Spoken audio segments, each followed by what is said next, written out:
So if he's called you to homeschool, he's called you to do business, he's called you to be a wife, he's called you to all these roles, you don't have to do it. He does it, right? Yeah. So there's a calm down mama moment.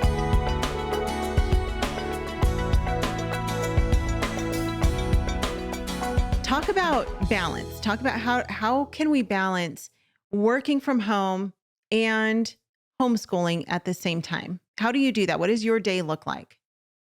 Well, first of all, I want to remind folks that God says, faithful is he that calls you, who also will do it. And so if he's called you to homeschool, he's called you to do business, he's called you to be a wife, he's called you to all these roles, you don't have to do it. He does it, right? Yeah. So there's a calm down mama moment right there. And just remember that God's got this. Secondly, whatever he's given you to do, he's going to have time for. And so we don't balance as much as we blend the things that we do and the roles that we have. And so, blending for us some days means dedicated time just to business pursuits. Like today, dedicated time for podcast. I've had 3 interviews back to back, right? This is a business time slot. But this evening, when I walk out of my office and shut the door, it's dedicated family time where they know mama's all on for them. Mhm. And having those boundaries in your calendar and in your life and being able to honor the people that you're present with in the moment is super important in learning to blend all of this together. At the same time, even though this is a dedicated spot for business today, if one of my kids needed me, they know they can walk into my office because they're more important, right? And so if there was an emergency, they're absolutely welcome and they know that. But if there's not, they also know they need to wait because mommy's doing business. And they know that business benefits the family because we talk about it on a regular basis. It's not just mom and dad's business, it's what God's doing for the family through the business. And so they Yeah. feel like they have more of a part in it. The other thing that we do is my husband and I regularly have planning meetings. We do we try to get away, like not just at home at the dining table or in the bedroom, but like actually leave the house and go somewhere an overnight or at least a dinner or a bench in the park somewhere that is neutral, somewhere that is more public so we can't get angry with one another, right? And that's where we do our planning at least on a quarterly basis so that we can have a day to get on the same page. What's coming up? What goals do we have in our business? What goals do we have in our family? What trips or what activities are important, right? And just being able to get on the same page with the planning and with the dreams and what God might be showing each of us so that we can come back and have a united front to the children and to the business team and to the public audience that we serve of what is happening in the next. Then every day we're on the same page, right? Every day there's a check-in that says, "Hey, what have you got today?"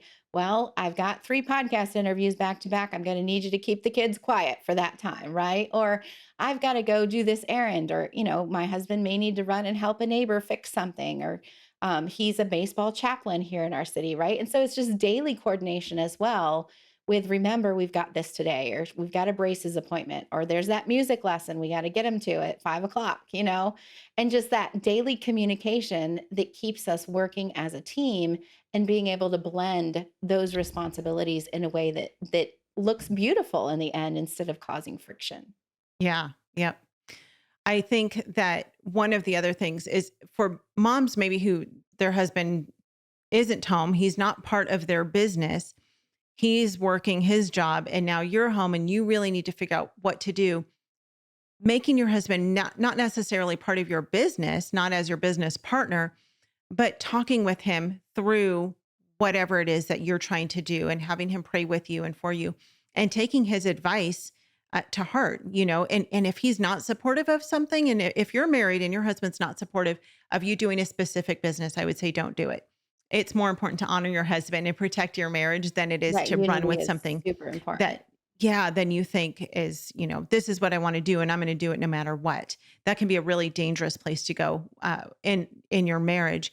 But if you don't have a husband, if you're someone who's maybe you're a single mom and you're having to find a way to bring in some income, find somebody, whether it's a pastor or maybe the, women's director at your church or your dad or your mom or a neighbor, somebody who you trust, who you can say, this is what I'm thinking about. Will you pray through this with me?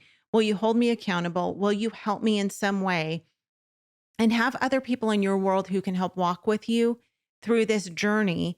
Don't do it alone, because Katie and I, we get to work full-time in ministry with our husbands, and it is the greatest blessing, but that's rare. I mean, most people don't have that opportunity. And so we're definitely not the norm, but definitely have someone that you can pray with. I had a mom not too long ago, a few months ago, she called me and she was wanting to do a type of business. And it was actually a homeschool kind of business. And she said, what do you think about this? And I said, well, I think it sounds great. What does your husband say about it? She said, he doesn't want me to do it. And I said, then don't do it. It's absolutely not worth doing what your husband doesn't want you to do. Protect your family first.